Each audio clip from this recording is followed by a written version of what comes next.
Welcome to the Friday Arse Show. Joining me so far is Corey. I'm waiting on Jerome. He's got tech issues. He's always got issues, that lads, I tell you. There's something wrong. Corey, how we doing, mate? I'm not too bad. How you doing, mate? Yeah, I'm good, mate. I'm good. Good stuff. Looking forward to this. Oh, mate, I'm freezing my balls off. Here he is. He's joined us. Hooray! Hooray! Oh, wait. Oh, he sounds like a Dalek. Yeah. Can you, Mike, Jerome, your sound? Can't hear you. That sounded like a really shit Terminator. It sounds like a Dalek. Me back. Yeah. Exterminate. Sounds like, do you remember, I don't know if you ever used to watch wrestling, Kane with that old... Oh, his manager. You talk about his manager. Yeah. Kane's manager. Yeah. Has he got sorted? Yes, much better. How we doing, mate? Not bad. Thank you. How you guys doing? Yeah, good. All right, man. Good. Oh, mate, I've just been telling Corey I'm freezing my nuts off. Again. I'll stick the heating on. I have. Mate, it's the north. Yeah, we get it worse. That is true. That's why nobody wants to live up there. No, that's true. That's very true.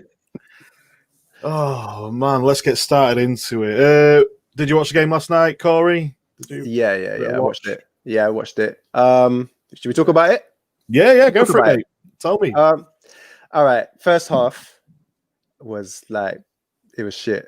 Like, it was, there really wasn't much to talk about. Do you know what I mean? It's just a lot of like slow passing again. And do you know what I mean? No one really stood out. Any chances we got, we missed them badly. I wasn't really impressed with anyone so much in the first half. But second half, different game. I have to say, what's his name again? My mind's gone blank. Midfielder. Willock. Yeah, man. I had one of them moments. You got to narrow it down better than that. You say, what's his name again? Midfielder. Willock impressed me. I thought Willock's, this is the second Europa League game in a row where he's actually, been quite effective. His movement was good. His pass was good. He runs inside into the box. I was impressed with very like sort of Ramsey-esque, those late runs. I think it takes a player with intelligence to know, when to hold and when to go. I was quite impressed with that.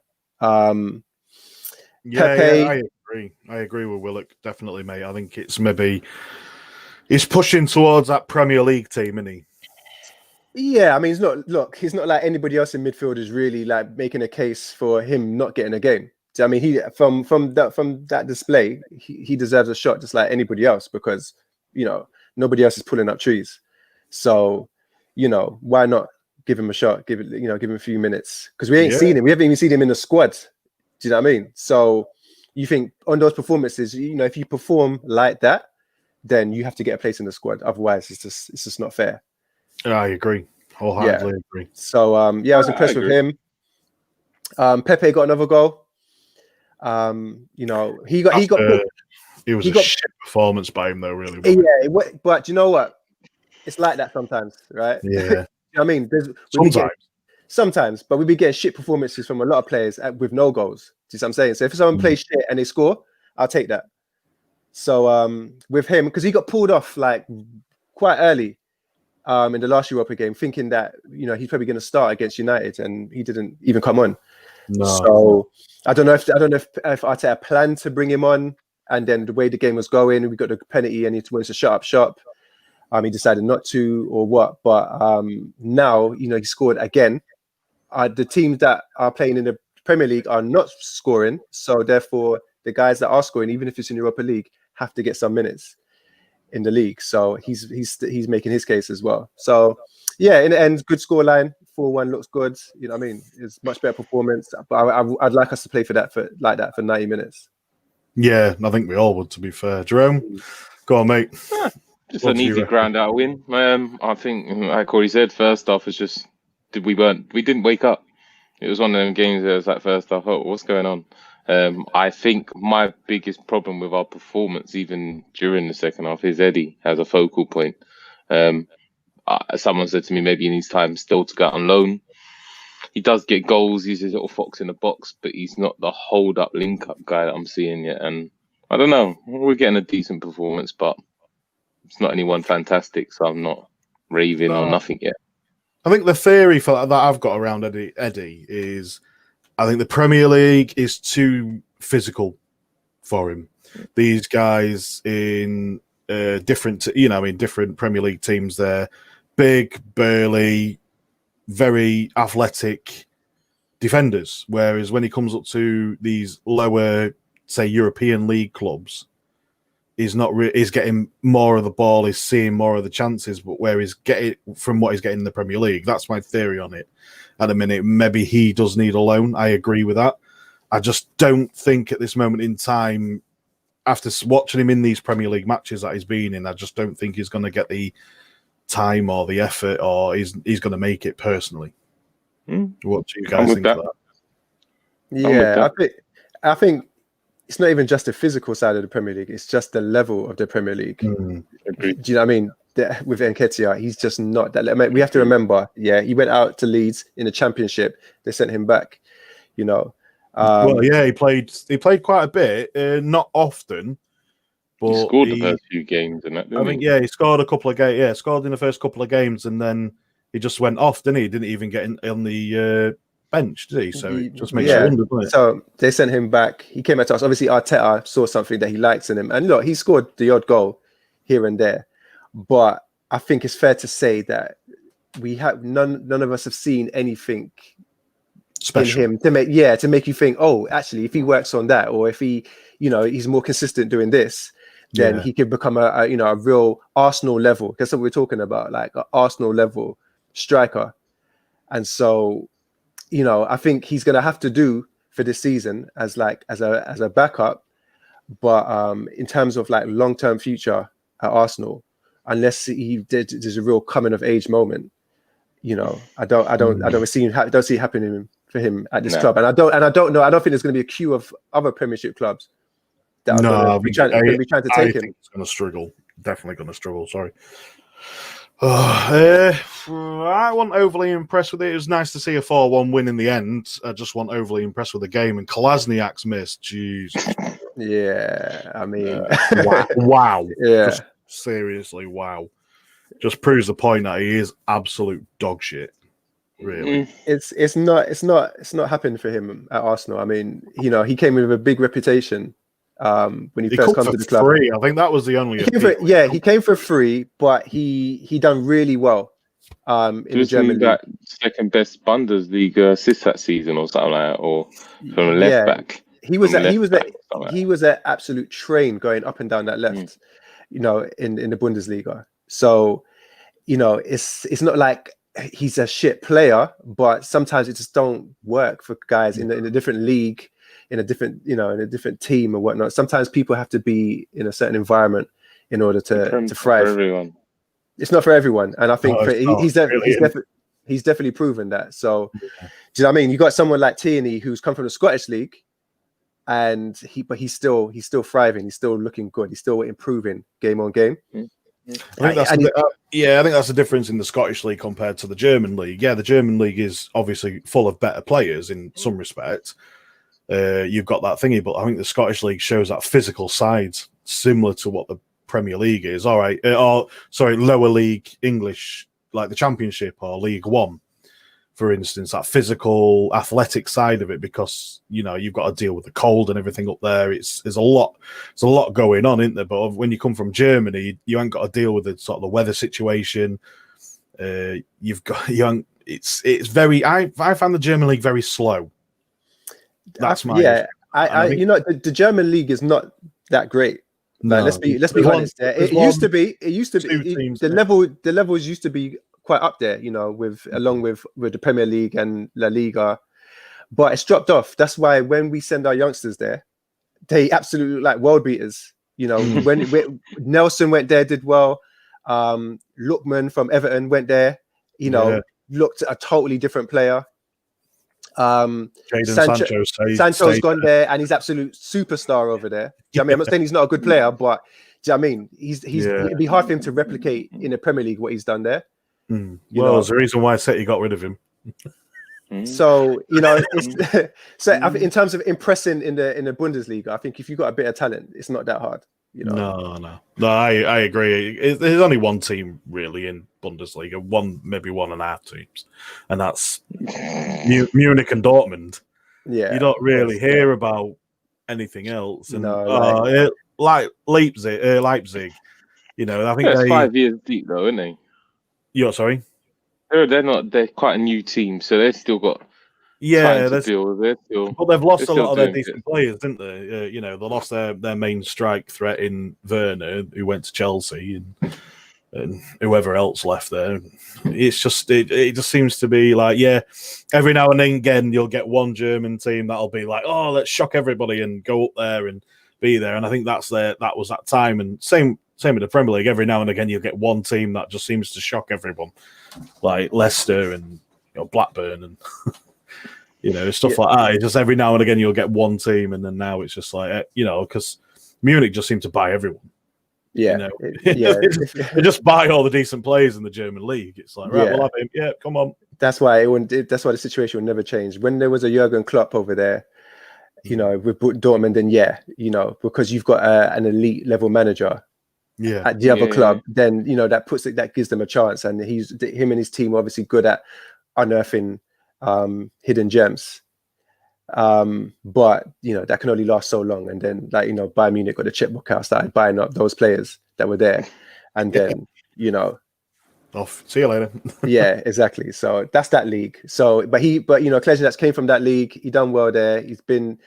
He's had odd moments here and there where he's actually looked quite good, but they're few and far between, and that's why he's still at this club. No, not even teams back in Germany want him because of the wages that we've got him on. They're not paid. He's nowhere near going to get that anywhere else. So he ain't getting 100 grand anywhere else. No. So we're stuck with him. That's like, and this has been 20 grand. Yeah. And this has been the case with Arsenal for a while now. Even back when for Wenger, who at one point Wenger was known for being quite stingy, in terms of like paying wages and stuff. Yeah. And then we got really generous all of a sudden, and Nicholas Bentner and players like that, and Denilson were actually on really big contracts. And it's just stayed the same way ever since, and we ain't learned from it because we're still stuck with players that we can't get rid of. Yeah, well, this is Mikel's job now, isn't it? This is what him and Hedu's doing. They're tweeting him out. It's their last year of contract, so we'll be getting changed. Yeah, but they're not going to do. They weren't successful in the summer. We expected a lot of departures in the summer. Yeah, but there's a lot of free transfers due to go. End the contract. Yeah, I think it was more hope of getting rid of him so we could get something for them in the summer, but with him being a lot of them leaving in end of this season, then exactly. Who's going to pay 100 grand a week to him and pay a fee when they could probably wait a year? And it's crap how it works. But I don't think the whole world situation that's happening now at the minute has helped either. With a lot of with COVID really. That hadn't helped the situation, I don't think either, especially with a lot of teams. Especially like the lower league lower league Spanish teams and the lower league German teams. It can't have helped their financial situation, who were most likely to buy these types of these players rather than your big Barcelona's, Madrid, because they ain't going for these types of players at all. So so I think that's the whole situation. I think that's what screwed it up a bit. Right, let's get on to the game. Is it Sunday? It's always Sunday. It's when Europa's back. Yeah, it's Sunday, standard, or Monday. You see, this pisses me off. Sometimes I do want to watch Arsenal on a Saturday. Do you know what I mean? I totally will. Yeah, definitely. Not saying that though. If it was 3:00 on a Saturday, we still won't get to watch it. I know, but it's nice to look forward to. Even if you're going to be checking the score, it's like on that kind of Saturday afternoon. Do you know what I mean? When it's on a Sunday, like right at the end of the weekend, and this one's literally right at the end because it's like 7:15. 7:15 kickoff. Yeah, so we've got it's on Box Office. Yeah, it's on Box Office. We won't buy it, Jerome. I'll stream it for you. So I'd take that, to be fair. Screw it. We're away, aren't we? So I'll start with No, we're at home. No, we're at home. Yeah. Yes. That's even worse. Well, how's it box office and we're at home? That's tight, man. I don't know. Well, I'll start with a home team then. I've got to figure out my buttons. There they are. I think it's going to be pretty much exactly the same as United. I can't see any difference. Just with who played in the Europa. I know Willian played pretty much all the game. Did he play all the game? You know, my stream was jumping in and out. When he got swapped for Saka, didn't he? He did get swapped for Saka, yeah. So I don't know. So yeah. I want, that probably is going to be the team. To be fair, yeah. Leno obviously, Holding. He seems to play when he's fit. Gabriel, signing of the season so far. Oh, yeah, definitely. Can't take him out the team. Yeah, of course not. Like, that's madness at this stage. Like, this guy still don't know English or anything, and he absolutely is just busting it back there. I know he's young. Well, how old is he? Like 22? 21, 22, something like that. Yeah, we got it's refreshing for us to buy a player at this age and actually think, you know what, his values is going to exponentially go up whilst he's in the team, as opposed to the other way around. Oh, I also just think it's been a while since we signed a defender that we're like, oh my gosh, look at this defender. You know, it has been a long time that we're all like, oh, the defender. Like, we always talk about our attackers, how we look going forward, but it's nice to actually say, this defender, there's no getting past him. It's been a very long time since we've spoken like that. Yeah. And so I think I'm looking forward to, I'm actually already looking forward to next season to see who else we're going to buy to sort of partner him.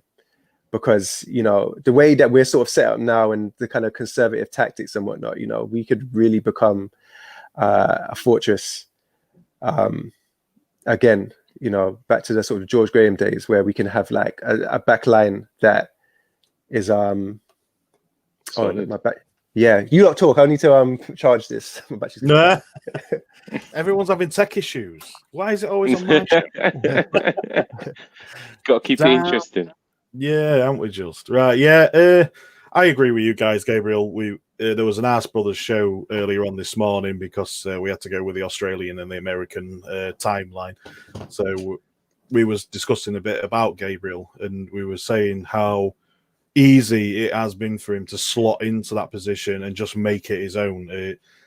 He's not that big, burly, typical English defender that everyone seems to think he is. He's got a brain about him. If we watched him against Rashford and Greenwood against Man United, for instance, and this is similar to what we were saying on the other show, when you watch him on there, when you watch him against Rashford, he draws him into he draws them into him and say, look, if you're gonna go past me, you've got to go through me, and you ain't getting through me.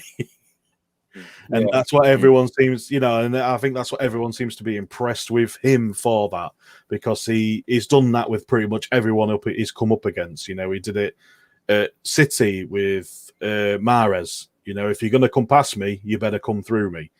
And he's done it so often, and I think that's what's the most impressive thing about him, and with him being in such a young age. And the ceiling that he's probably got as well, he's got a high ceiling. He's still developing, and I think that's what's really impressive and very exciting to be.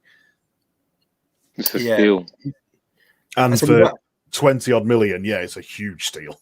Yeah, it's refreshing. I mean, to get it's like how it used to be, back in Wenninger's glory days, where you buy this player and we get into next to nothing, but we knew what it was when Wenger bought a player, especially from the French league, and we then started to expect that this player would become something special, even though we didn't spend a lot of money on them. So it kind of takes me back to that.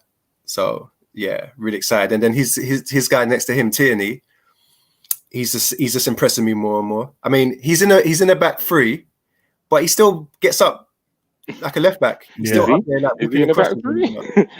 He's that free-roll defender that just does what he likes. Yeah. He does his job at both ends. Yeah. So I love that. I love that. So it's like a new thing. Like, you put in this like left back in a left center back position, but he's not compromising his game. He's just like, all right, I'm going to do my defensive duties and I'm going to do my offensive duties, and I've got the energy and the pace that neither has to suffer. So I think if this formation stays, I think he stays there. I don't think any centre back is ousting him from that. No, and I think with he's got a really good link-up play with Saka as well on that left-hand side, and they both seem to complement each other really well going up and down the field. It makes because when Saka will come inside, Tierney will blast past him and cross it in. So Saka a lot of the time draws players away from Tierney to go past. Same situation, Tierney draws players so Saka can go past. They complement each other really, really well. And that's another thing as well. It's really exciting to see these young players who haven't really been on the pitch together a lot. They've only had a season, and you got to think they're not playing every game during that season. They're only playing 30 games maximum, maybe a few more together. So it's nice to see that little connections that you notice in this season as well. And again, similar to Gabriel, he hadn't played with Holden a lot, but when we watched him against Man United, they was solid, really. There's only, one or two shots that really I thought against United where I thought, oh, crap. And that was a Greenwood's, and that one of them was definitely the Greenwood, and Leno saved it with his feet. And I think that's the only one I thought, oh, crap, here we go, this is going in. And it didn't, and other than that, I thought them two were probably two of the best players on the pitch that game. They was really solid. Barring the midfielders, I think they were really solid. I think Saka he just seems to play well with everyone. Do you remember when Martinelli? It was him and he's playing at left back and Martinelli was on the left. How well those two played together. Yeah, you're right.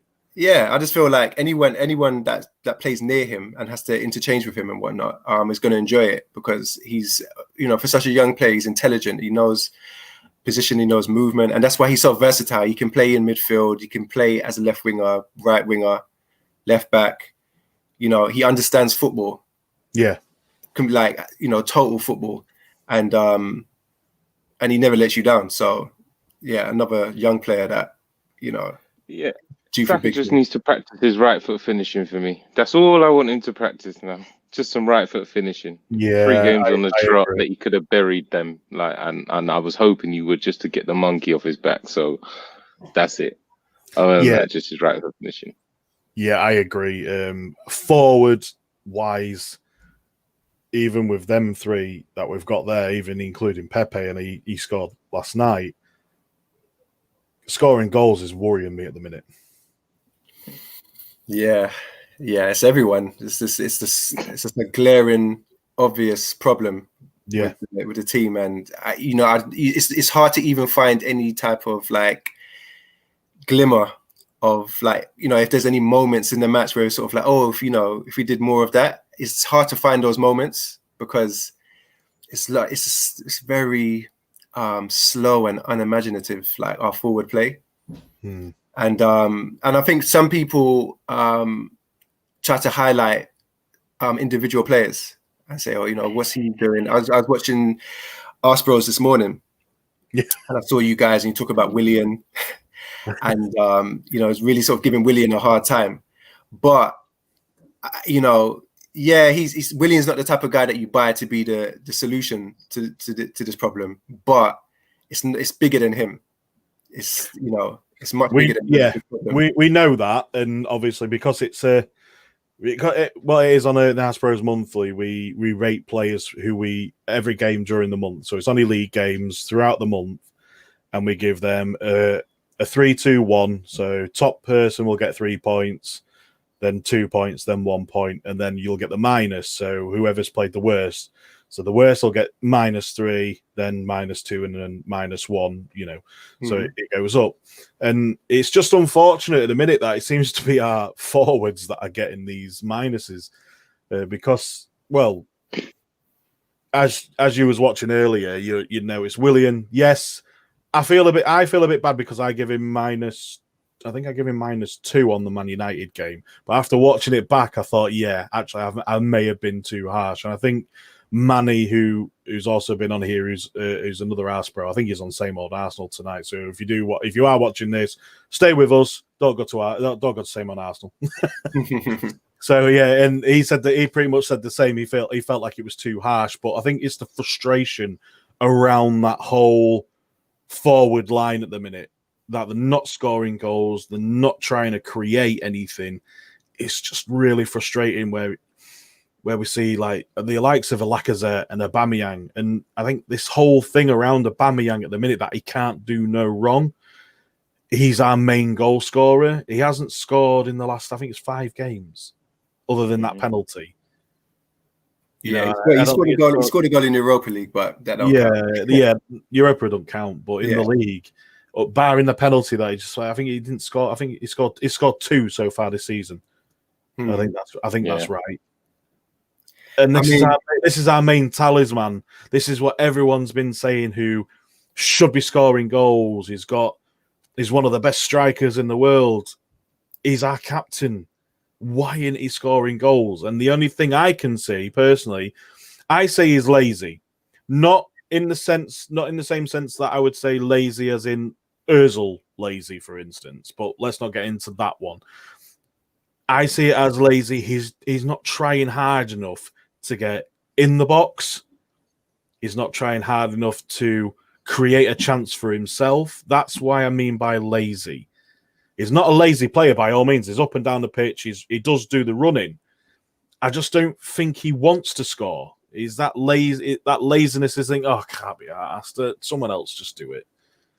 That's what I see by lazy. No, you know what? I really just don't think it's down to any one individual. Like when you look at this team, right? You look at this team. Where do you see from any individuals? Do you see creativity? You know, which one of these players do you think? Okay, they're a little magician. They can sort of get the team clicking. They get the team ticking, and you know who? You know, you look at it's like.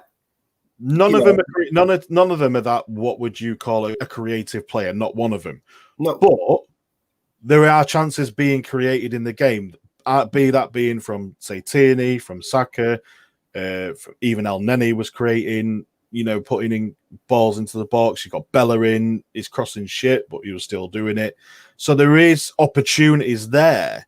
But it's just no one, not one of them forward line, and like you say, it's not per se one individual, it's all of them, and not taking that chance. They're not. When you see a ball get crossed into the box, you know, from be it Saka, Tierney, or Bellerin, for argument's sake, you don't see anyone running onto it. It just goes wasted, or you'll see a half-assed jump, you know, and then when you see someone taking a corner, be that Willian, be it Ceballos, be it Pepe, it gets hit at the first man every time. And I think that's what's annoying me more than anything. Yeah, but this is it. The thing is, when I see us defend, I see us defend with a lot more intensity. Yeah, a lot more urgency. When we've lost the ball, I see us, you know, act.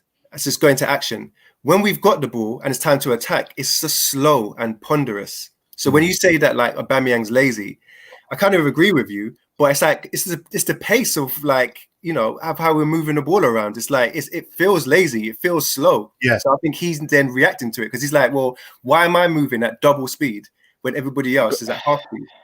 Do you know what I mean? But then don't we want our players to demand more from the others? Make me do something, you know.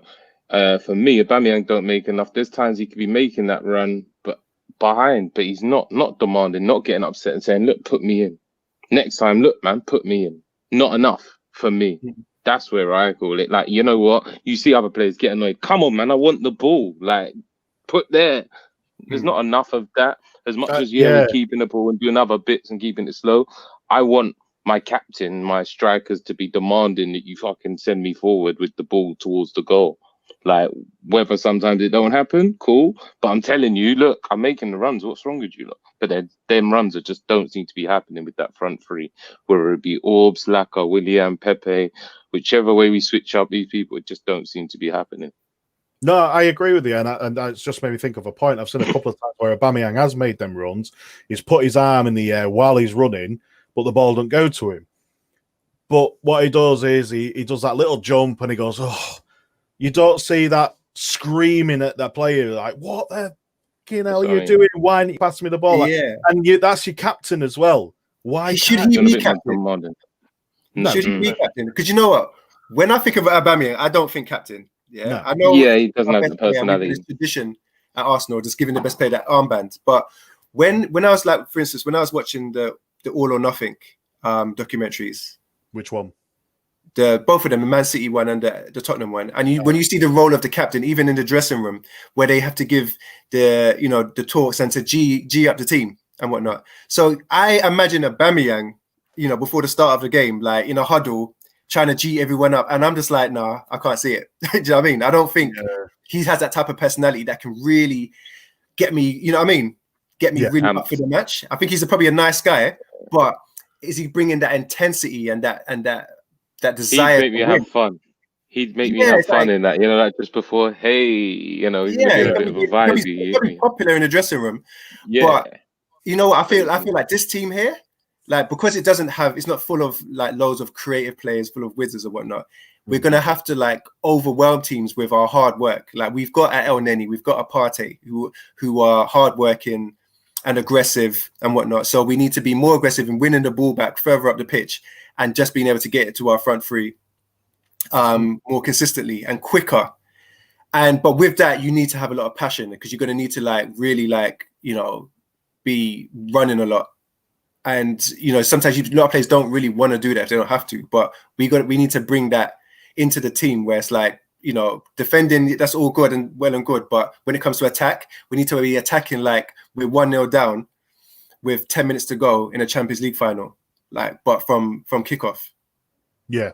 Because we're not a team that could afford to sort of sit back, be patient, stroke the ball around, and then we've got like a Andre Pirlo or a Zinedine Zidane who's gonna find that pass, to slip somebody in that nobody saw and score a goal. We don't have those type of players. So we're gonna have to just be. Well, you say, we don't have them type of players, but we do have Partey who he can find them passes. Bearing in mind we've only just got him, so we haven't really seen much of him yet.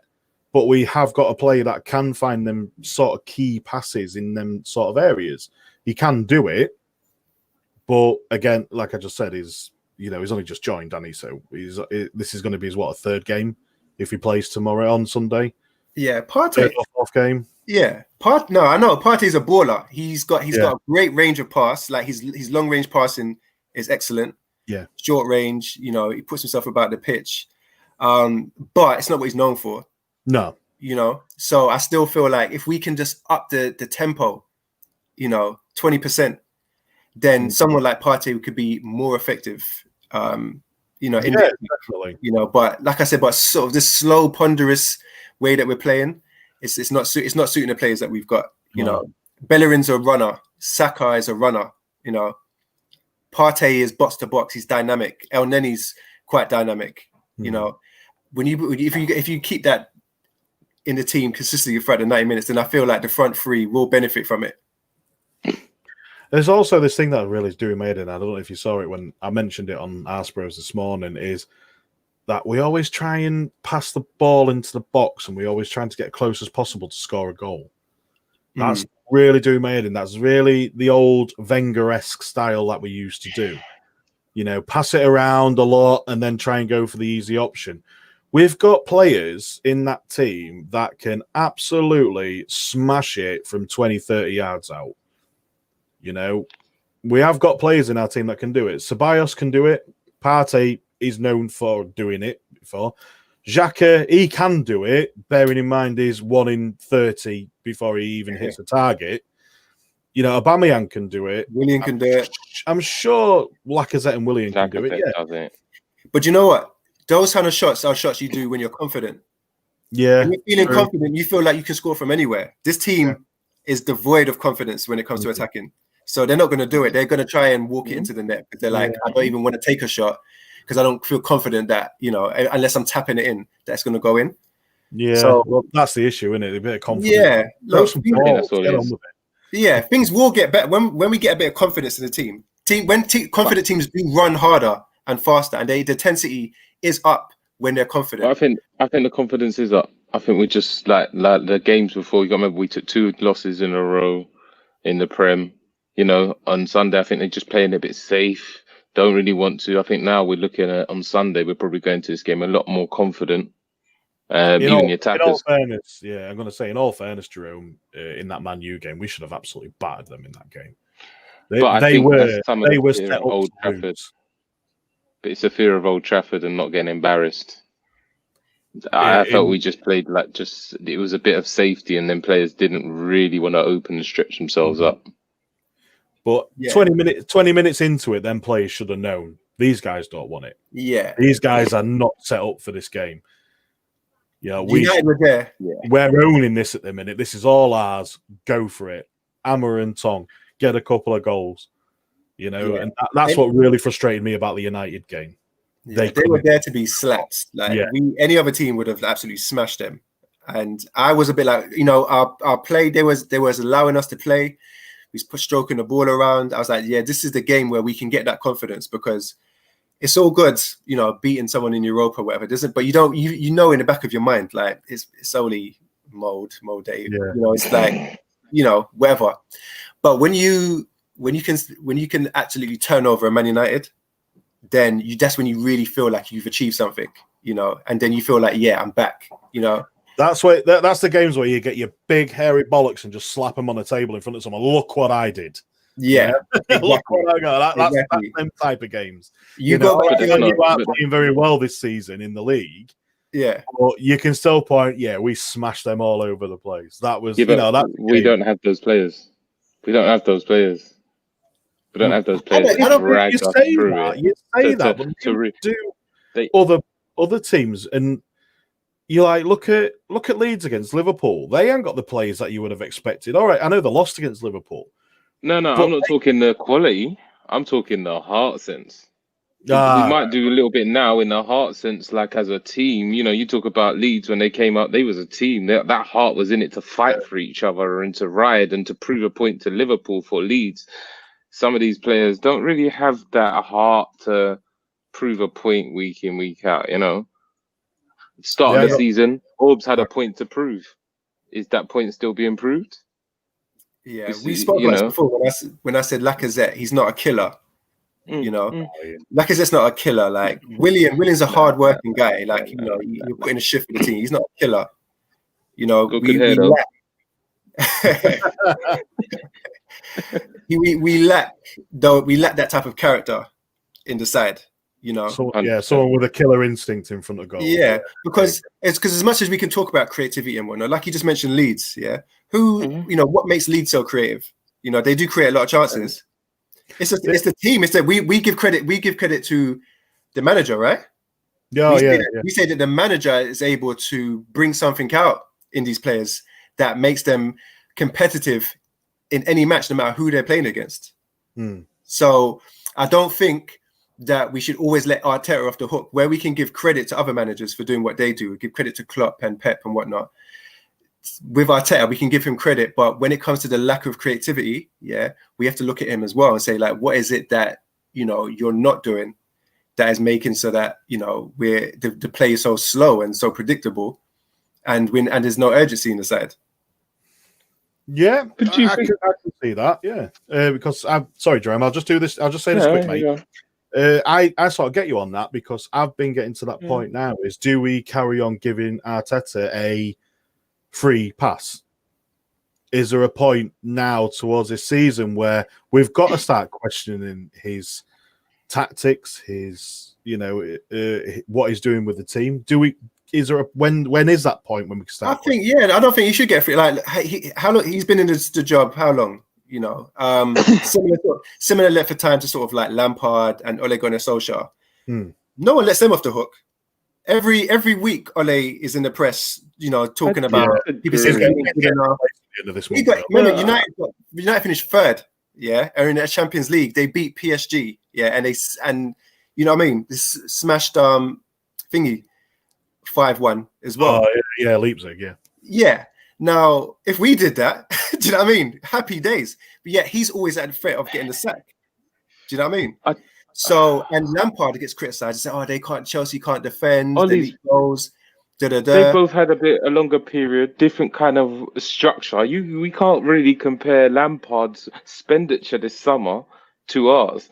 He's Lampard still didn't dealing spend with a penny when he first came in. He didn't spend one penny. This season, yeah, compared but to what we he spent came in the Champions League, and he didn't spend a penny. Yeah, and no one really. And they lost, he got a free their best pass player. last year. He got a free pass last year. He got the free pass last year, and he done well with it. So what I'm saying is that people still talk about him now. Like, is he good enough? Arteta's got to get given. We had an eighth squad with only 2 real additions to steal us up. We can't really say that Arteta is going to make every single one of them play, but a lot of these players are playing shook. More than that, these men are shook. But I'm saying how much of that is his responsibility? I don't think I think he's still like getting it out of them, and then they get on the pitch and then they get all wobbles again. I really do.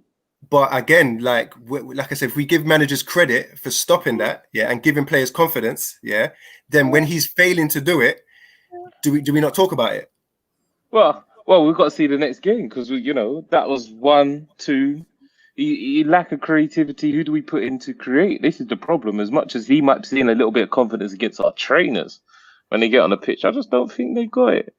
I think I'll give him a free pass this year. I really would.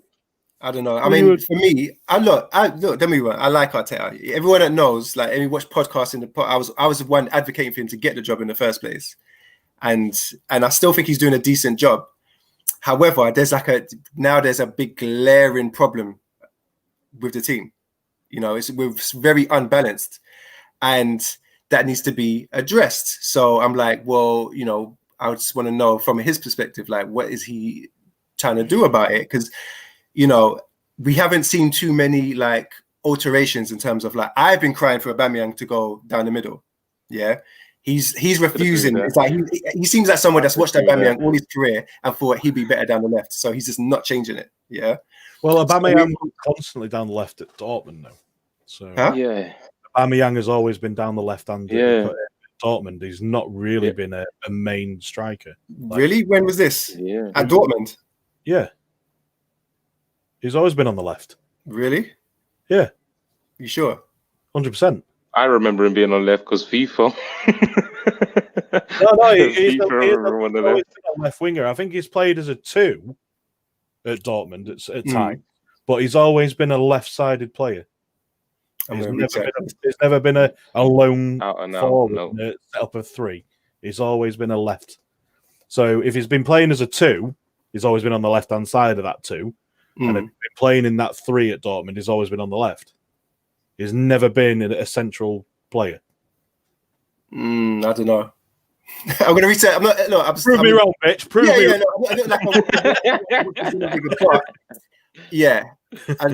I'm just I'm gonna next week we'll talk about it. I kind of agree with Cordo. I would like to see him down the middle, but I think I said it last week. He just doesn't want to smoke on these defenders. That's the only thing I think I have the problem of. Unless he's going to start making them runs and demanding that ball, he's not going to be that guy to get that smoke, get the touch, and get past a defender and get going. I just don't see it. Yeah, I mean, this is because when you talk about him at Dortmund, I actually remember like one of the things about what people used to say about him is that even though he has pace, in terms of like, like you said, like actually like burning defenders, he weren't known for that. He was a striker. He got on the end of things as opposed to making that run in. Going down that left like that. So there was always other guys around him at Dortmund that did most of that legwork. He obviously had pace and acceleration and whatnot. He was known for that, but he weren't up and down the left wing like that. Even if he was always put him behind. But that's what I mean. Them runs he was putting behind. You got to put the ball in front of him, let him run onto it. And I think with our front 3, I see it ball to feet all the time. Too much. They're too deep, collecting the ball from deep, ball to feet, and then they try and do little pass, and they just don't get anywhere. Whereas I just want to see them, especially against a high line, use your pace. Because if we've got Willian and we've got Pepe and we've got Aubameyang, they're fast players. Yeah, I mean, come on, man. Look what happened to Man United. They got beat on a counter from their own half. Yeah, I mean, I want to see them kind of things. We have those kind of players that could really sit on the edge and just don't see it enough. You know, we have the Xhakas that can pass. I'm not honest, I'm not the greatest fan, but we've got Partey, we've got Louise, we've got players that can pass that ball far. That's why I say I want him to demand that ball. Sometimes he's there and just demand that, make that run that says, I'm going for it. Just, I'll get there. Yeah, but this is why I don't like 30-year-old players playing outright. Yeah, you got to conserve energy. See what I'm saying? When Cristiano was the same age, Cristiano got moved to central. I hear that, but when you could do that twice and score twice, then he's done. Then you know what? Conserve your energy chilling. You don't have to do it. You ain't doing it once, and he's conserved it all game not to do it. Yeah, but I made a point before when I said like when Ainsley Maitland-Niles would play behind Aubameyang, Ainsley did a lot of running, and he weren't as ambitious in attack as say Saka is. Yeah, so his main thing was like, you're not going to pass me, and I've got an engine, so I'm going to be doing a lot of the legwork, down this side. And so Aubameyang only had to worry about making those runs. And at that point, that's where he scored a lot of goals. If you check the record with when him and Ainsley played together, you'll see Aubameyang's scoring record was probably at his best. So, you know what I mean? Are the other players working for him? Like, we know what he's good at. Do you know what I mean? I don't know, Tierney. Come on, man. That side right now is kind of looking mean. But Tierney gets forward, yeah? Tierney will go forward and he'll get him on. Tierney wants to attack. That goals towards the end of the season, Tierney was also a man that would send him on, and I think that's why I'm probably going that he ain't making them runs. He ain't saying to Tierney, put me in, and Tierney's not seeing him make that run to say he's done it a couple times. Tierney's whipped that, and he just ain't nowhere near it because it's like he ain't on that wavelength. He ain't on that ball no more.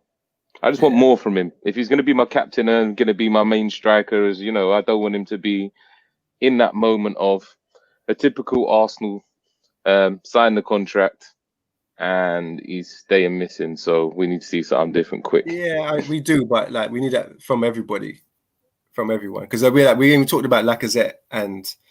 Listen, I want him benched, so let's not talk about Lacazette. He's on the bench right now. But it's like we just spoke about Nketiah, right? And we're like, probably not good enough. And so then we've got Lacazette, who's like woefully out of form.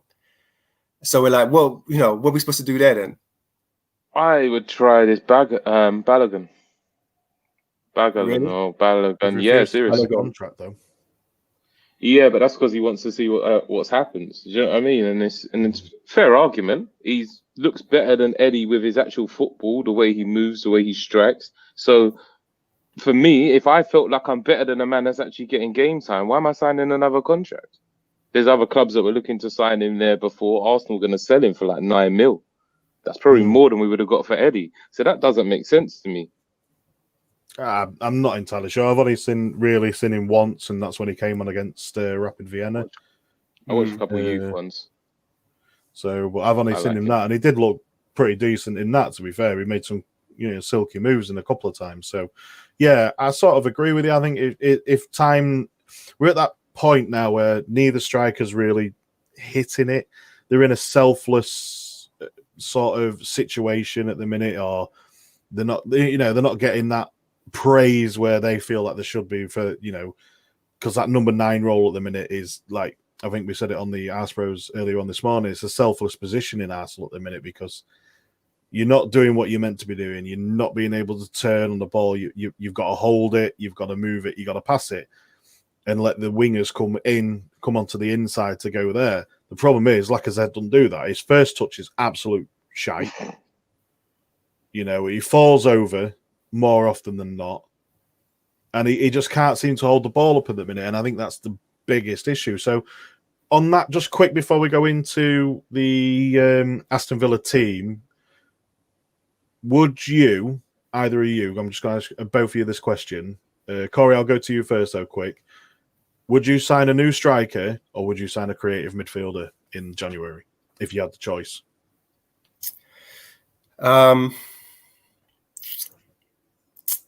I would go for a new striker. Yeah, because when we do look at the team and we look at our midfield and it's like, all right, Partey's just come in. and we got El Neni, and we're all like really liking El Neni at the moment, you know, and we still got Ceballos there, and we've still got Xhaka. You know, it's like, well, if we sign that player and we sign that creative midfielder, then does that solve a Lacazette problem? Because I don't think anyone is really like dying for Lacazette to stay. You know, if we sold him, I don't think anyone would be too bothered. We haven't seen the best of him for a little while now. So I think I would probably prefer a striker. Yeah. And a striker that's kind of doing what like Harry Kane's doing. I'm sorry, I don't want to say his name on here, but what he's doing at the moment. We'll go with Firmino. And let's say Firmino. Yeah, someone that's got a bit about, it's not just a poacher, but is a complete player. You know, can pass the ball, move someone that can drop deep hold if need it be.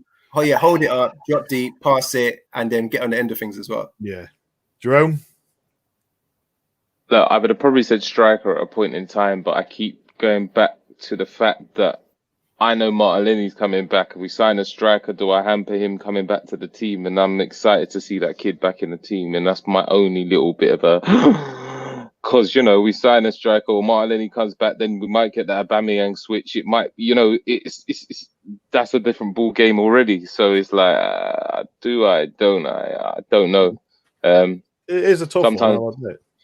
Creative midfielder. I think if we signed a creative midfielder, the only difference for me why I would probably go that way is he would demand them to do stuff. Because none of these guys are people that want to create stuff for people. Like they're trying to make it happen, because that's what football is. You got to make it happen. But when you've got someone putting it in and then having a go because you didn't make the run, I think we need some more of that. So I think a creative midfielder might drive some more energy and demand more from them. I think that could be the one. Yeah, that's fair enough. Both pair of good arguments. Yeah, definitely. Personally, if it was me, I'd have to go with the striker. I'd have to. I think everyone wants rid of Lacazette, boy. We are. I admit we are very direct in our passing, rather than that creative side of it. So yes, it would be nice to see a creative midfielder. But it'd be also. I think it'd be better if we had someone who could score goals. Yeah, when you see that, goals win games. That's the issue for me. Yeah, when you see the impact of like, if you look at all the hot strikers in the world at the moment, you know, and the impact that they make at the club that they join, as opposed to a midfielder. Yeah, you know, it's levels. Like if you're talking about, would I rather Aouar or Mbappe? I'm taking Mbappe. Do you know what I mean? Mbappe. There's a difference in that level. Go on. The levels are a bit. Yeah, but all right. So Mbappe, look at Haaland at Borussia Dortmund. Yeah, do you know what I mean, he's gone there. He's just racking up his goal tally. Like I don't even know who it is behind Haaland. That's even like, you know, supposed to be. Yeah. But I just know for him, as soon as he sniffs a goal chance, he's on it, and he's probably going to put it away. Do you see what I'm saying? 9 times out of 10, he will put that ball away. Yeah, he's the fact that he's only cost them what? I think it was less than 20 mil. That is mental. I mean, absolutely mental. Like they should have moved to Earth to try and get him. No, yeah. No, but didn't he say he'd rather go over there for his career? Something along the lines of like the development of his career. He didn't want to go United. Yeah, I think he wanted to go. I think he knows that he's going to end up at a Real Madrid or something. So Borussia Dortmund are a great team. Borussia Dortmund always sell, unless it's to Man United. Yeah, but they always sell. So you know you can go there. It's like De Ligt when he went Juve. It's funny to think of Juve as a stepping stone club, but in a way, it was. So I will go there, go to the Italian league. It's a bit of a slower pace, learn the more subtle things of defending, and then eventually I will go to like the Premier League or Barcelona or Real Madrid. Well, the only place Haaland is going is Bayern Munich. That's his only option coming out of that Bundesliga. You know, they'll have some sort of deal in place somewhere. You know, they'll have a contract. Yeah. They'll have a sly contract with Dortmund. Somebody say, "Oh no, sorry, mate, you've got to go to Munich. You can't go anywhere else." That's what it's like in the Bundesliga. Yeah. They'll have a sly contract somewhere, you know, with the the Bundesliga FA. So that's how they are. But yeah, I agree. I think in all fairness, I'm surprised someone like Arsenal didn't even try. You know, with him being such a young talent. Again, it's something that he was on. It was cheap. You know, he's well sought after. That was the thing. Like, sorry. Yeah, I think you know, with transfers, lots of agents, and you know, blah blah. The type of relationships agents have with certain people and stuff. You know, we don't always see it, but when you start looking into it, it's like, oh, that's why he ended up there because. Oh yeah, I agree. I agree with you. Lifestyles, all those things help as well. Because some people don't necessarily want to come to England and live in England, for example. Or some people might not want to go to Germany. So I think a lot of it does take factors. Yeah. Dortmund is a young team as well, so it's like a lot of younger players. That, you know, you're going to have a bit more of a camaraderie. Yeah. So it makes sense. It just makes sense for him to go there at this stage of his career. Same with Mbappe. Mbappe is from Paris. You know, where everyone was like, "Oh, why are you going to go there? You know, why don't just go straight to move? Why not?" But for him, he was like, "No, I'm still young. I want to stay in France a bit longer. I'm from Paris. All my friends and stuff are here, so I'm going to play at the highest level here for a bit, and then eventually I'm going to go Real Madrid." So many levels of as I'm getting paid, I'm gonna live in my hometown, living rich with my boys, and win the title. You mad? I ain't moving. What's the point? Yeah, exactly. Right, we'll get this out of the way quick then. We have got, and I've pressed the wrong button. There we go. You're back. This is the team I've got going out against Villa. Against us, this is pretty much the same team, barring Trezeguet on the right-hand side. I think Traore is injured for Sunday, and that's pretty much the team I've put out all season, since I got Barkley. Yeah, it's been the same all season. I ain't gonna lie. They have lost their last 2 games. Yeah, but I still worry about them. They lost their last 2 games, but they still scored 3 goals against Southampton. Yeah, but I think they lost by they didn't score against Leeds. Yeah, there was 3-0, didn't it? Yeah, Leeds it was 3-0. Bamford was like, he got possessed by flipping R9 in that game. Like the goals he was scoring was just like, you know, I mean, it's not goals you can score every week, so that was fair enough. But look, they still they have lost their last couple of games, but I think away they do quite well away. Correct me if I'm wrong, but haven't they won the last 4 away games? I haven't looked. I'd say I should know that, but I couldn't give a shit. But yeah, I think you probably are right. Yeah. Correct. Correct. Yeah. So they're on their day. They're a problem. You know, Grealish on his day is a problem. 100%. I agree with you. I think Grealish is definitely the one to watch out for. I think Ross Barkley is another one to watch out for. I think this is a nice fit for Ross Barkley, this team. I think the way they play and the players around him, I think it's a good fit for him. I've always thought he's a good player. It's just about the right fit. But the issue I see with this game, it's not going to be Arsenal v Villa. It's going to be Leno versus Martinez. Yes. That's the issue that we're going to find in this game. Yes. Yeah. Well, it's the battle of the keepers, this game, I'm telling you. Well, let's hope we can even work Martinez, because you know the way things are going. Do you know what I mean? You might have a really relaxed evening. I do think as well, as I say, I think Partey's going to demand a bit more. Hopefully, we'll see some more distribution. I don't think we're going to probably dominate possession in this game. We got to worry about them on the counter more, I think. Yeah. Yeah, with us being at home, definitely. Yeah, they're going to be a team that's probably going to sit back, similar to how Leicester played. I wouldn't say it's going to be exactly like Leicester played, but they are going to be sitting back and trying to hit us on the break. We are quite subject to that because it's obviously happened before. And they have got some decent players in that forward line in Grealish and Barkley. Trezeguet I haven't seen too much of, and Watkins I haven't seen too much of either. Yeah, I mean, Watkins he was obviously all right. Yeah, he was brilliant against Liverpool, but you know, I think he's got maybe scored a penalty since then. So you know, I don't know how consistent he can be. But from what I saw against Liverpool, you know, you don't want to give him a chance. Yeah. You know? Well, I think this would be a nice, you know, because El Nene and Partey didn't play most of the game against Leicester as well. So, you know, I think these things would the game changers where we talk about the counters, breaking up the play. This would be the test where we see how quickly we can break up these counters and how much we can just dominate, not letting them really break. Yeah, and this is where I've seen us, instead of playing 4 at the back, we're going to go with a 5 just because of the setup they seem to stick with, you know, the 4-2-3-1, with them having more 4 forwards with Grealish, Barkley, Trezeguet and Watkins. It makes sense for us to play 5 at the back, and I can see I can see that happening more than I could potentially see us playing a 4-3-3. Yeah, but saying all of that, I think we're going to win. I hope. I'd like to.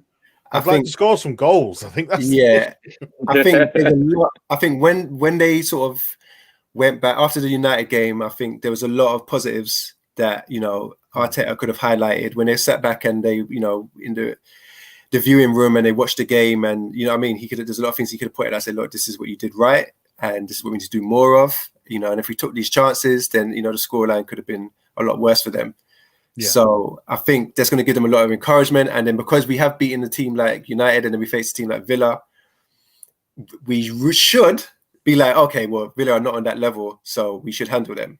But in the Arsenal of the past have been known to follow up a good win with a bad loss. So hopefully that doesn't happen. But I feel like we should take some encouragement. We didn't get a lot of goals, but we should take encouragement from that game and actually put Villa away. Yeah, I agree. Go on, Drew. I think Mikel will be sending them into internationals, saying, "Listen, let's get a good result going into internationals. We have to go into this, and so we can come back and keep going." I really do think that's what he's going to be pushing for. We had a good result yesterday, bar the game, but I think he'd be telling these, "Listen, you beat Man United. This is Aston Villa. Let's get the result we need, get the 3 points, and put some smiles on the faces in the next couple of weeks. Give us something to smile for during this lockdown." Fingers crossed. It's just it's crap, isn't it, that the internationals have come on during lockdown? How bad is that? I think you'd need to scrap it. What's the point? Internationals, 100%. Yeah, I agree. What's the point? Who actually watches them? Yeah, see? I don't. Corey? No, not really. It's just crap football. Really, it is just one. It's boring, and two, England. I can't get behind England because there's too many spud players in there. I just can't get behind them. We've had this discussion, haven't we? Before we have. I can't do lockdown. Just let's forget it in lockdown. Just not worry about it. We had to cancel a major international tournament because of lockdown. Yeah. So you know what I mean? Why are we cancelling that tournament but continuing with these friendlies? It's absolute crazy. Do you know what I mean? It really is. It's not even like it makes money. Well, no, because there's no one watching it. That's what I mean. So there's no one going to the stadiums. It doesn't make sense. It's shit. It really is shit. Right. So on that note, have we got anything else to say on the Villa team? Guys? No, just obviously Bellerin and Holding got to be on their game against Grealish because that's a contest that I can easily see Grealish winning. But I'm confident with Gabriel there and whatnot. Being able to clamp down Watkins. I think that's a contest that we win. Yeah. The battle of midfield, I feel like we should be. I mean, I do like McGinn, I do like Barkley. So we have to outwork their midfield. Definitely, we can't let them work harder than us. And like I said, we just need to see some urgency in the team. We just need to step the speed of the passing and the intensity up about 20-25%. And then I feel like it's going to open up more opportunities for us. But yeah, I think Villa's lost their last 2 games. I think they're there to be beaten. Yeah, the confidence is out. Confidence-wise, it's our way because after beating Man United. So definitely, yeah. The momentum, sorry, not the confidence. Momentum's on our side. We should really be challenging easy. I won't say easy beating them, but we should be beating them. Yeah, Southampton put 4 past them. So So we'll get one. We'll get one. When you concede a lot of goals like that, you do tighten up in the next game. Yeah. But then still, your confidence is not going to be that great. So let's take advantage. I want Arsenal to make Emmy cry. Yeah, I did it. I want Leno to make him cry. I'd love to see Leno score a goal against him. That would be amazing. Oh, the haters are gonna let the flip, wouldn't they? Christ. Yeah. Do you know? I just want to win. I think 2 or 3-0 personally. That's what I'm going for. Well, go on and let's have some predictions. Jerome, what would your prediction be? 2-0. 2-0. Corey? 2-1. Yeah, I was going to go 2-1 to Arsenal as well. So yeah, I can't see us not conceding. I have faith in my man Gabriel. He's like my my old school Materazzi. While I'm in defense, it's the other side. It's the right hand side, Jerome. It's the right hand side. That's the issue. Like on Sunday, them slides and last ditch attempts, he made everything happen, and I feel he's going to be bringing more of that. So I'm going with a clean sheet. I think. Oh yeah, that slide on Matic, wasn't it? Yeah, that was something else. That He done a few of them. he has. Yeah, he tends to get away with it though, which is good. It's nice. It's nice to have a change of that. Really, to be fair, it's nice to see someone, an Arsenal team, get away with a slide like that, especially with someone like Mike Dean in the who was refereeing for the United team. You know, I'm surprised he got away with it. You know, when you see someone sliding in a box against Man United and Mike Dean's there, you're like, shit. That whole thing was like, that whole game was like, we went to a parallel universe. You know, we went to Old Trafford, dominated them. Mike Dean was the ref. We got away with shit. Like, what is going on? Is this like damage through a mirror and everything's backwards? Mate, it's 2020. Yeah, you know what I'm saying? Yeah. That's the only thing you can put it down to. Oh, it's 2020. It can fucking happen. Yeah. Definitely. Right, on that note, I'm going to leave it there, guys. We will be back for the Leeds game. I think that the game itself is on the 22nd, I think. So we'll be on the Friday before, which probably will be the 20th. I haven't looked. I know we're going to be joined by Big Steve for that one. So there will be 4 of us, hopefully, if this one can sort his tech out. I'll be here. So yeah, we will be joined by Big Steve. He likes the Championship football, so he has watched Leeds through last season. He knows a bit about them, so it's nice to have someone who knows what they're talking about with Leeds, because I ain't got a fucking clue. I like one player out of Leeds, and that's Calvin Phillips. I think is quality.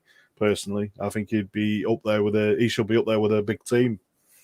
That's all I know about Leeds. Okay. Well, you got time to do some research. Yeah. And I'm going to look into that. I'm going to look into Aubameyang's Dortmund days as well, just so. Yeah, you probably will prove me wrong, mate. But as far as I'm aware, he's always been on the left-hand side. Yeah, well, I'm going to do that right now, and they're going to. I'll wait for the text. All right. You see, I told you. How'd you like them apples? Right. Yeah. Right. Yep. So we will be back after the international break. It's shit that we're having to wait for the international break. But that's the way it is. Thanks for joining us. Whoever's for the people who've been watching, it's been nice to have you. Although there hasn't been many of you live, but hopefully people start watching before the game. It will be nice. You know, we do talk about some good stuff. We are the alternative podcast on a Friday. We are the degenerates. That's the way I see it. You know, let them get on with whatever they want to get about. We're the degenerates. We'll tell you how it is.